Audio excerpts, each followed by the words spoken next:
So in the last video, we had a look at this index.hps file, and I explained that this is the single file getting served through our server, and which is responsible for loading our Angular 2 application. And this is true.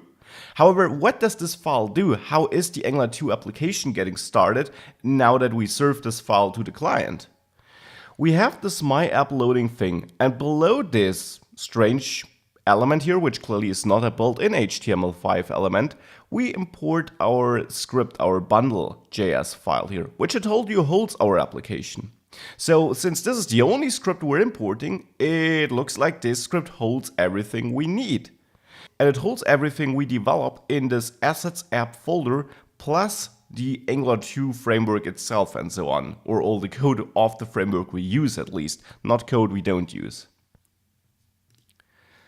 In this folder, we see a couple of files, some app component files, an app module, two main files, though the main.aot file, we'll ignore that for now. It is related to optimizing our application later when we're building it for production. And a polyfills TS file.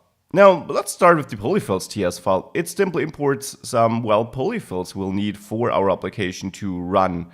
And basically all I set up here is that we do import the polyfills we need so that later when the application runs, it runs fine on multiple browsers.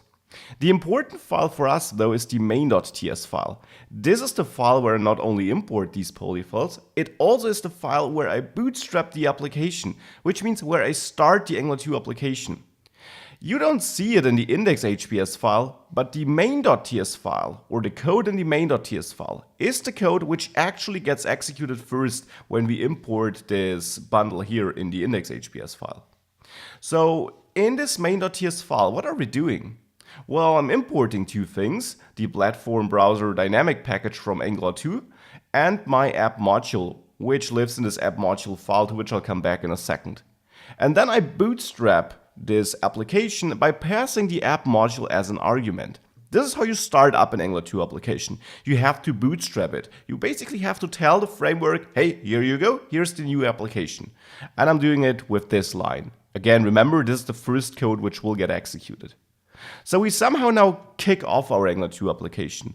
But what happens in this app module which we seem to pass in as an argument, or which we pass in as an argument, which seems to be important? In this app module, I tell Angular 2 what my application consists of.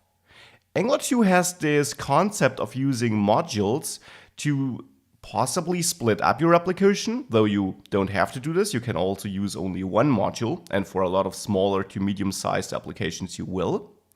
But no matter if you split it up or not, in this module I define what am I going to use in my application, which built-in modules which I might use in, or which I might state in my imports area here, which custom components or directives or pipes which I build throughout the application. And of course you will see this in this course, which you then add to the declarations area here. Right now we only have one component, but this will grow throughout the course. And then in the bootstrap array, we tell Angular 2 of all the things my application consists of, and right now it's only the app component and the browser module here, but of all these things, which component should be my root component, which is responsible for holding my application? What should be my root component, which will hold all my other applications? So basically, what should be the component which you are aware of when starting off the application? And you is Angular 2. And here, this is the app component.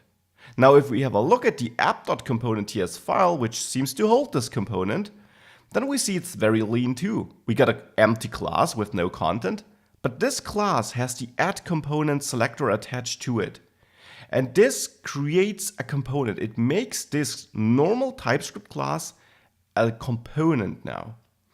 Angular 2 works with components a lot. You create your whole application from multiple components. So you put your application together by using multiple components. And here we create such a component. A component can be set up very easy and lean, as you see. Here we only set it up by passing an object which holds a selector, my app, and a URL to the template. Each component needs to have a template, because a component will be something which in the end gets placed on the DOM, which gets rendered to the client in the browser. Therefore, it needs to have some HTML code. And as you might tell, the HTML code lives in this app component HTML file, this file here. But before having a look at this file, let's have a look at the My App selector first. Do you recognize this selector? We saw it here in the index.hbs file, here.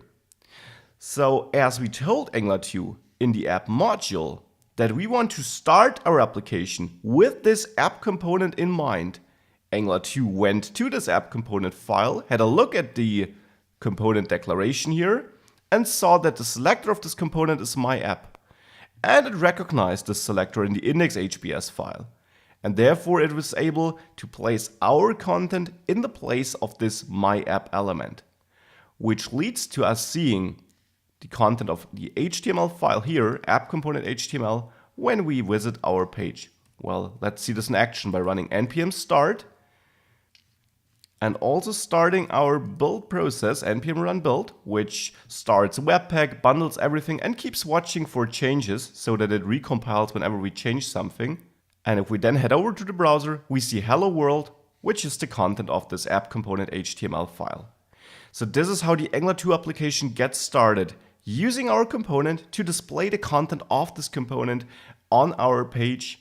And we will work with this and add new components and so on to this application, which then will all get placed in our root component or nested in other components, but not in the index.hbs file. We're not going to work on this file anymore. This is how it starts the application, and this is all we do in this file. That's important.